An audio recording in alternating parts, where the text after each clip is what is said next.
Hello, event friends. Welcome to another exciting episode of Eva Talk by 10 Times. I'm your host, Radhika, and today we have a fascinating topic on the agenda: effective use of event technologies for enhancing event engagement. Event tech has revolutionized the way we plan, execute, and engage with attendees. From mobile apps to AI driven platforms, the possibilities are endless. To delve deeper into the topic, we are thrilled to have James Hayes Jones with us today. James' journey in the event industry has been nothing short of remarkable, marked by his expertise in consulting, advising, orchestrating the whole full scale deployment of mobile technology for some of the world's most prominent organizations. Welcome, James. Thank you for joining us today. Thank you for having me, Ranika. Pleasure to be here.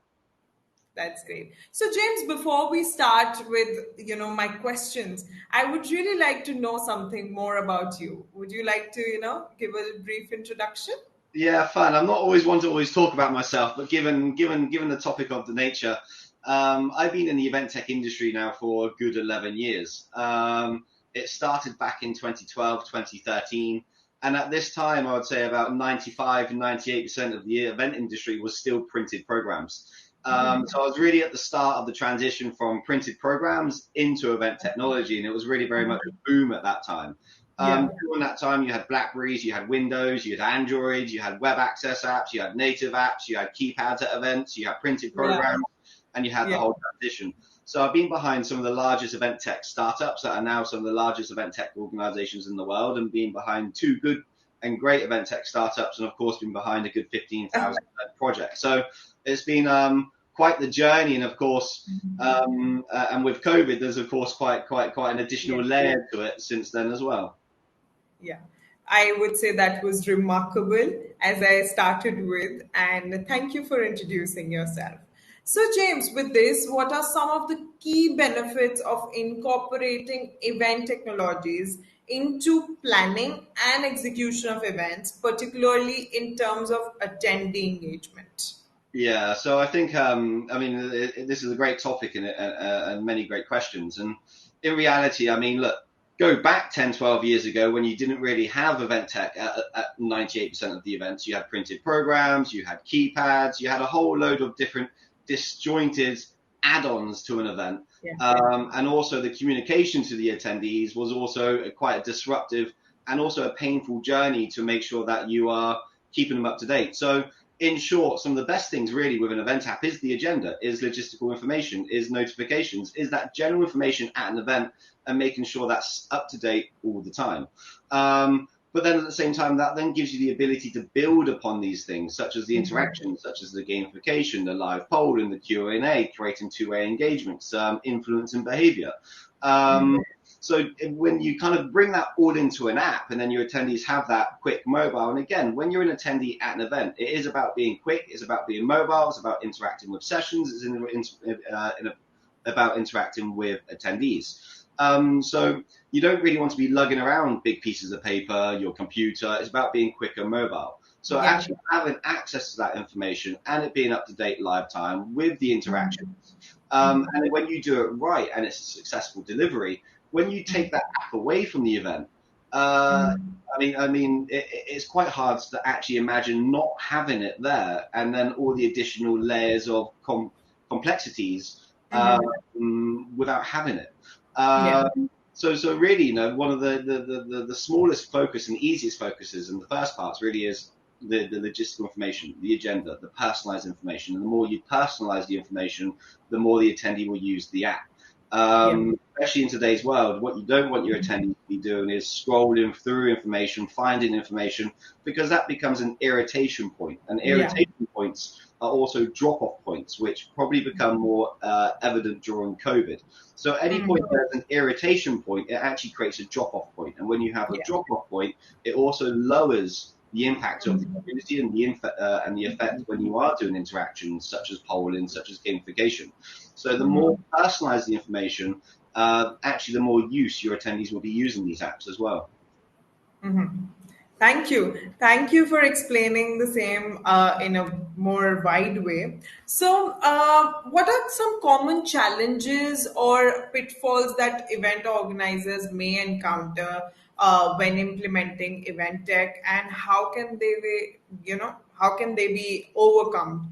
As as you've explained over the years, how tech has developed, and when if we see what all we have worked on, so there would be some challenges and pitfalls that till date people or organizers in total are facing, and some of the common ones that we could discuss probably. Yeah. So, firstly, using the wrong platform. Using the wrong platform can have a massive damaging effect on your event. Yeah. Yeah. However, event planners, event managers, and people within the event industry that aren't event tech gurus, so say, it's not their Yeah. first-time job. So to actually navigate this landscape of selecting the right platform, they're relying on the sales guys of tech platforms in reality. Yeah. And there's a lot of noise about everyone saying how great their solutions are. Yeah.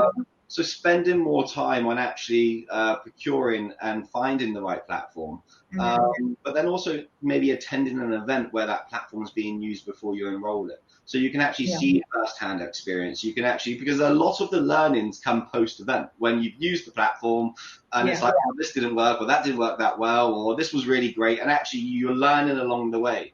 Yeah. And I would say when platforms are being reviewed, organizers don't really go beyond 2 or 3 reviews because it's quite a lot of information to digest. It's quite a lot of Yeah. information to process. And it can be quite time consuming. So getting the right platform is one of the most fundamental things. But then once you also have the right platform, actually incorporating using the platform at planning stage of your event. So not about just planning your event and then let's bring in some tech.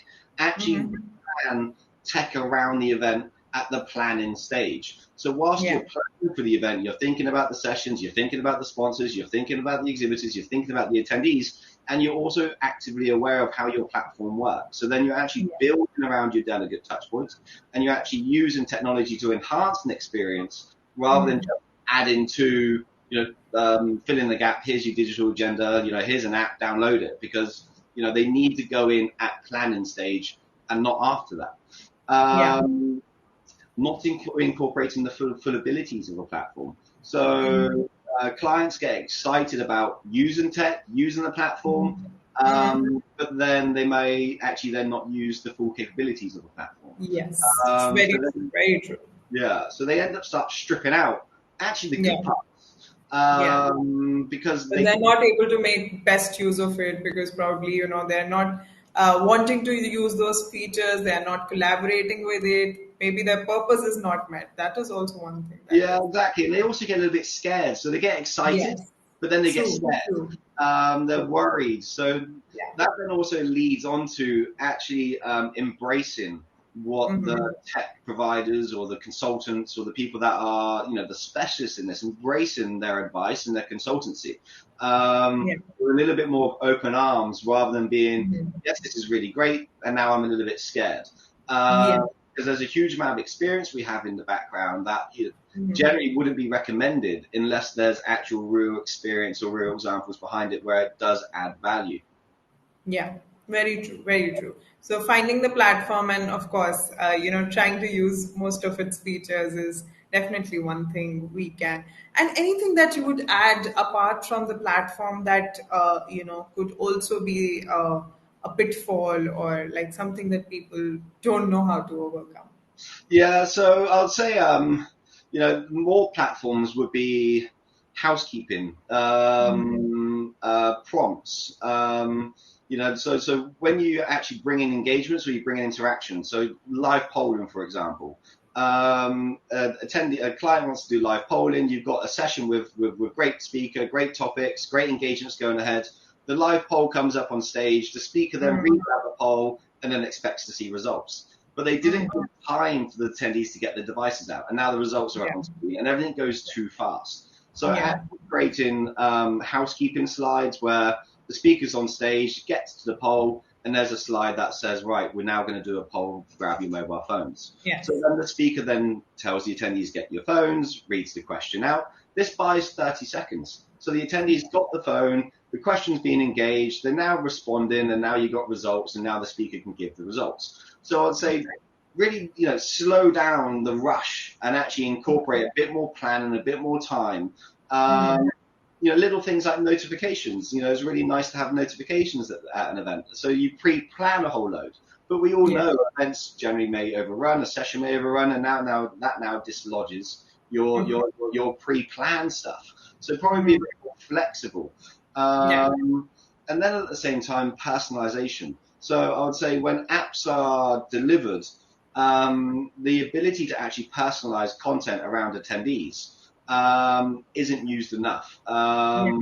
So actually reverse engineer your event, your attendees, and the touch point. So, where's my attendees going, and the different categories or groups of your attendees. And then actually, when you reverse engineer that, you can understand where the delegate touch points are around your event.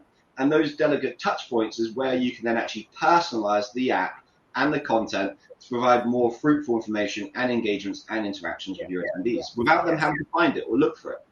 Very true, very true. I think the crux of it is fruitful engagement, some engagement that actually makes a conversation and interaction useful, and at the same time makes people meet the goal that they have come to the event for. So thank you for sharing that very important point of useful engagement. Yeah. So with this, James, how do you see emerging tech such as metaverse or AI influencing event engagement, just like we talked about, right? Event engagement strategies in the coming years. Really good question. I think event technology is best used when it adds value by helping an experience. Technology shouldn't take away an experience; it should only add value to. So when we talk of AI, for instance, the intelligence side of things, we're now starting to see a huge rollout of artificial intelligence within platforms.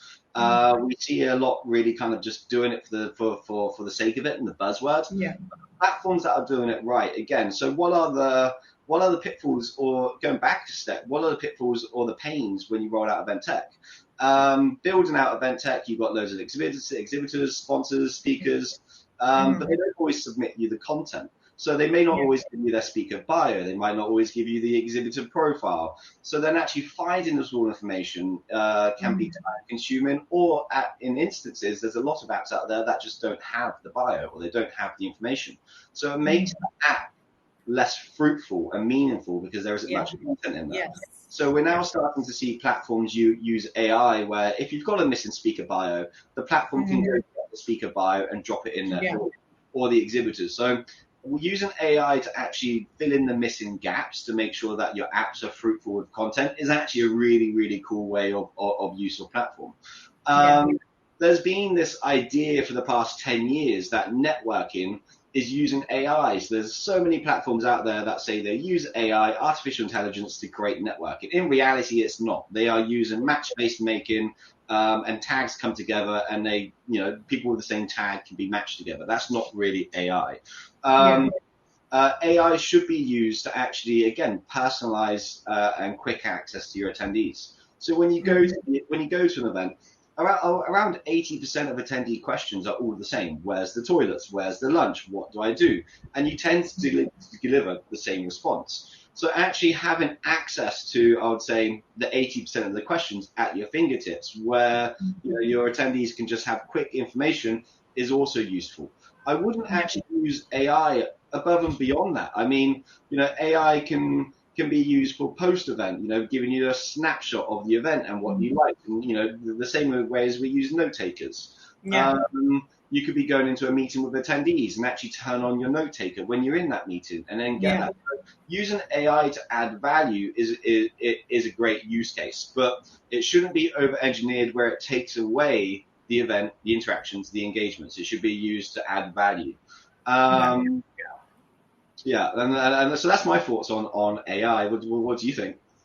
Okay. So yeah, I totally agree that AI should be used for probably enhancing the conversation or maybe the engagement. But yes, the natural flow of engagement is probably the most important thing. Adding pointers, maybe adding visual effects, a lot of other things can be brought to life with AI and metaverse into action. But yes, the natural flow of thoughts, how probably people would be thinking about a certain thing does matter. So yes, I totally agree with your point of, how these both factors can influence their engagement in a moderate way if used rightly, Yeah, right? yeah, yeah, So and the metaverse is a good one because I think metaverse was probably a good test during COVID as well. I yeah, mean, no one could attend a physical event, so it was probably a good opportunity for the metaverse to really kind of take center stage.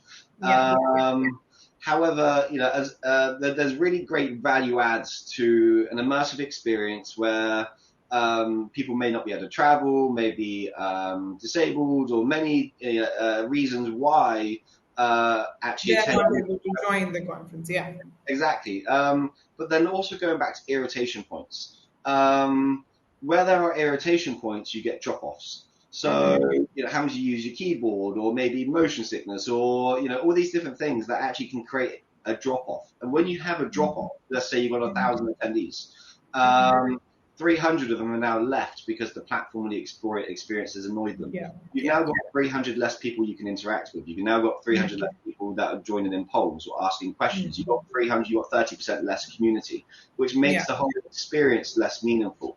So the metaverse is going to grow. It is going to expand as time goes on. I think the metaverse probably has more of a buzzword than a practicality. yeah. Uh, but Okay. that practicality will grow and expand Yes. as the irritation points lower. Yeah. Okay. Okay. All right. I think metaverse could was as you said helped us in probably in the duration of COVID, and yes, it does help in reaching out to geographies. To larger geographies that today we are able to connect here because of probably this visual interaction we can have, right? This was as a conference or meeting, probably in person in difficult situations. I think that is one solution that has been derived from the use of metaverse. So Yeah, yes, yeah, I and completely it agree. has made some possibilities of connecting to larger distances, to larger geographies, joining at points where you can't. So yes, I do agree with your point of how, again, in a moderate way, both of the things Yeah, when used can be helpful. So yeah. To your point, Ranika. I mean, this environment. This is a 2D layer. It's not yeah, like a 3D immersive experience. So yeah, for me, when we sort of talk of metaverse, I'm there thinking of 3D, 4D. The visuals and stuff like that, yeah, and you kind of immerse them into the experience. mm-hmm. So when you are incorporating tech into your event stage, thinking about again those delegate touch points. So who are the delegates? Yeah, Where are their geographies? Where are their locations? What are their abilities? And then actually mapping your tech and what tech you use around those. And then that can, of course, then steer what platform you're using. So in this case, this is a really great example of using, a virtual environment, and everyone uses it every day. Everyone jumps in Zoom, yeah, everyone in yeah, Teams, and it's convenient. But does everyone jump into the metaverse on a daily basis in terms of an immersive experience? And why yeah. do they not do that today? Again, because of the irritations that exist within it. Now, there's also many great examples of where you can use it really, really well. Again, the immersive experience of creating a story and a journey that one can't easily access. And these virtual environments don't really kind of create a journey. They create an interaction. So it really depends on the use case. So the metaverse is definitely growing, and it definitely will be quite a bigger thing each year that goes by. But there's 2D layers, there's 3D layers, and there's immersive Yeah, layers. So it really yeah, depends what layer you're applying, and then yeah. what your delegate touch points and needs are to what layer you apply and how you plan around it. Totally, totally, totally.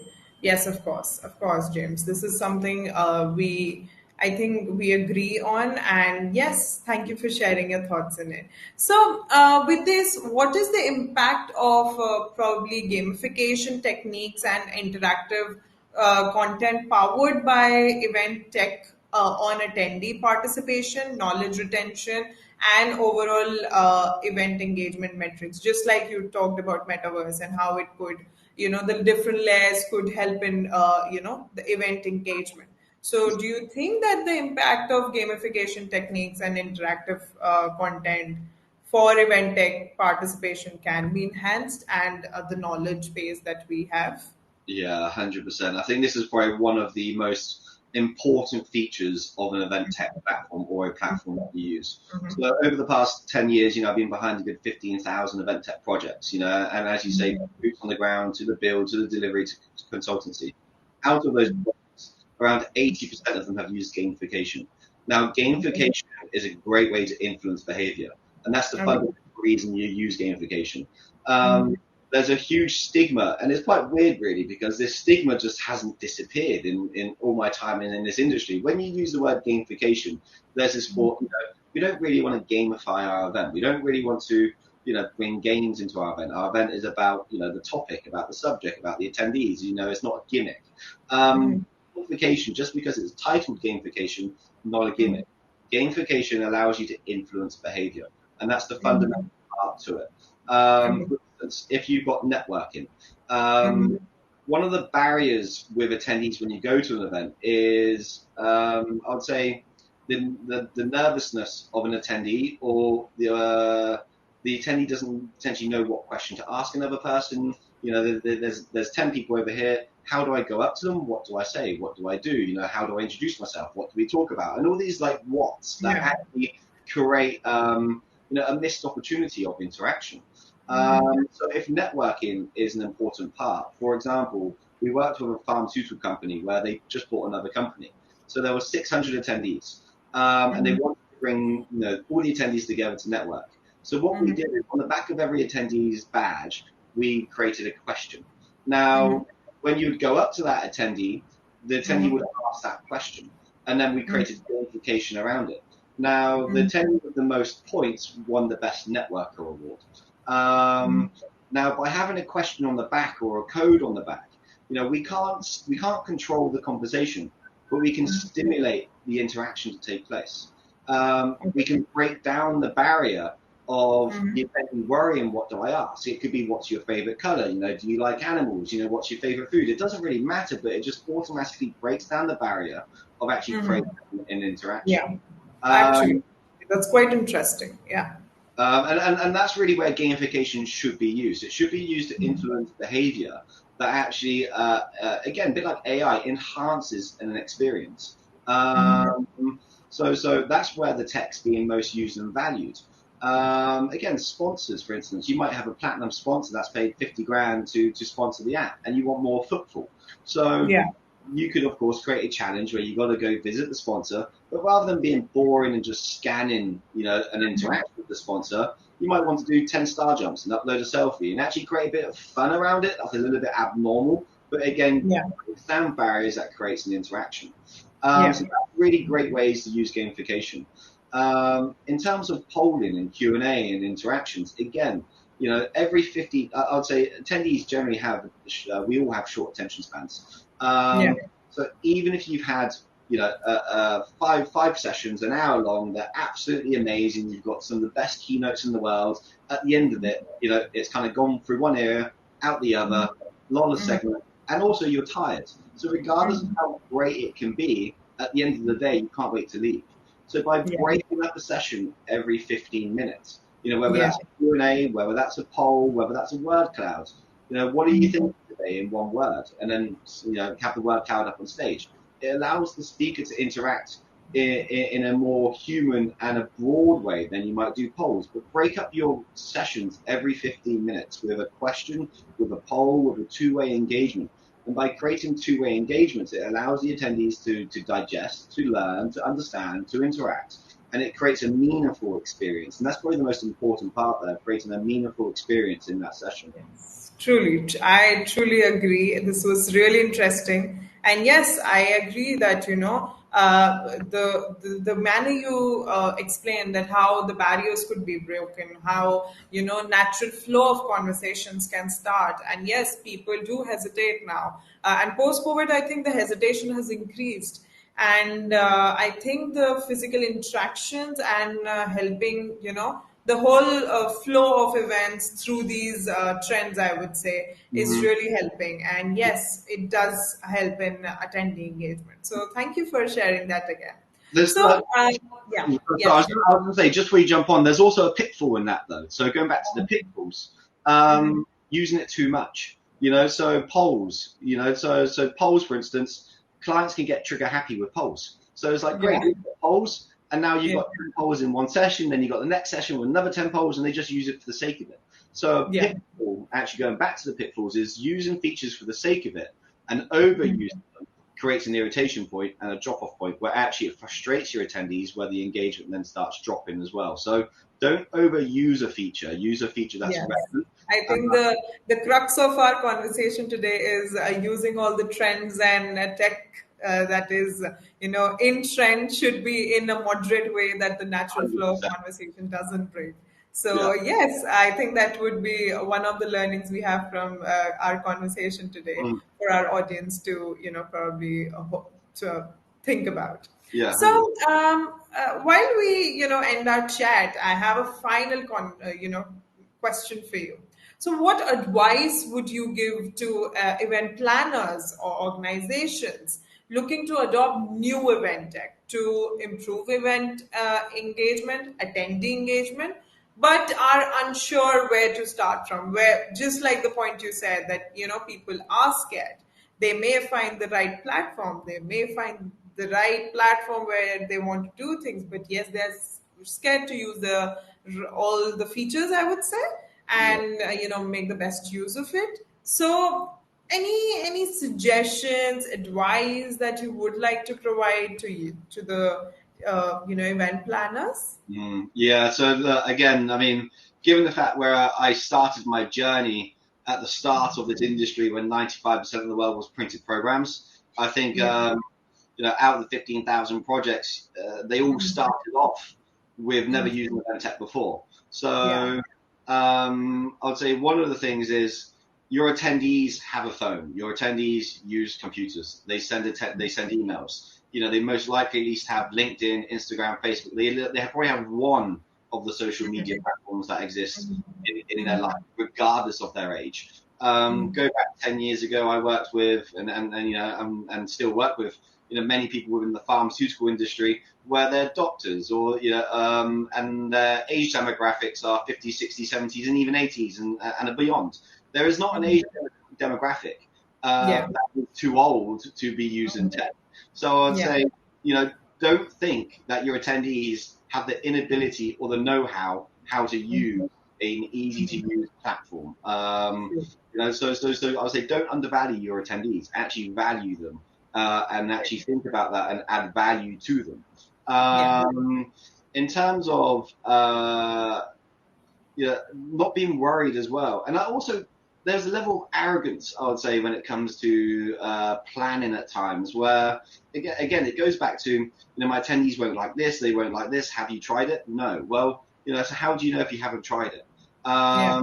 So as much as you want to improve your event and as much as you want to add value to your event, maybe stop talking about wanting to improve and add value and start actually opening up the door to giving your Yeah. attendees a little bit more respect and actually, analyzing the right platform, the right use case, understanding your delegate touch points and mapping around that.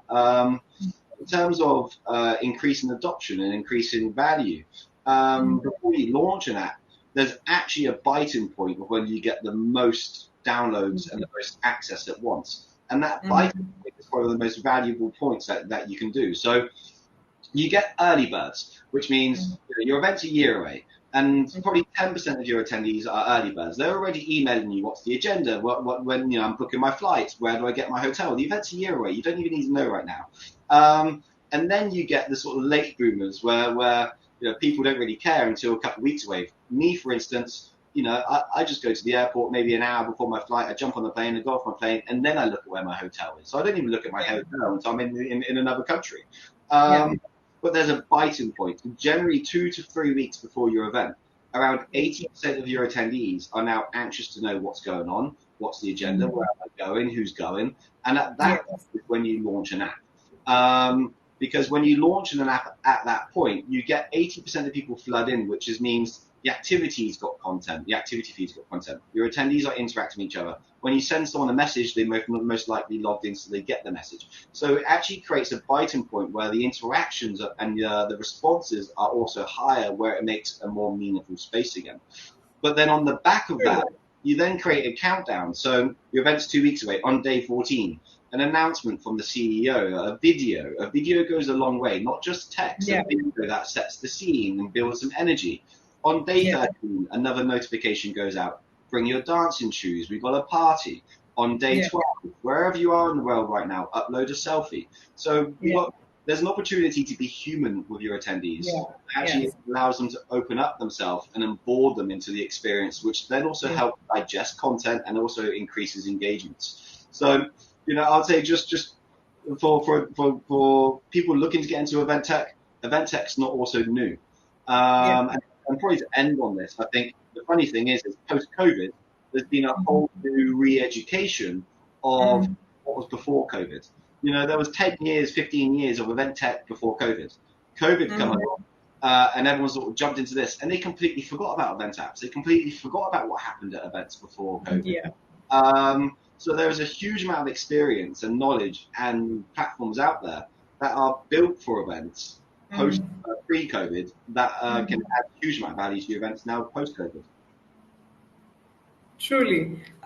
This is something I never thought about, that yes, there would have been apps that were working pre-COVID, because if you think about event tech, people will be like, it is because of the COVID. COVID was there, and we had to reach out to people in different geographies, and we had to probably meet not in person, even if you're staying nearby. So that is where event tech started. But yes, I do agree with the fact there would have been platforms that would have been working, and yes, they would probably help us in today's time when we are trying to explore both the sides of it. So thank you, James. Today's conversation was definitely very interesting. Great to know, both the, as you said, the irritation points and also the good points that could help us with the event tech and how to work around it.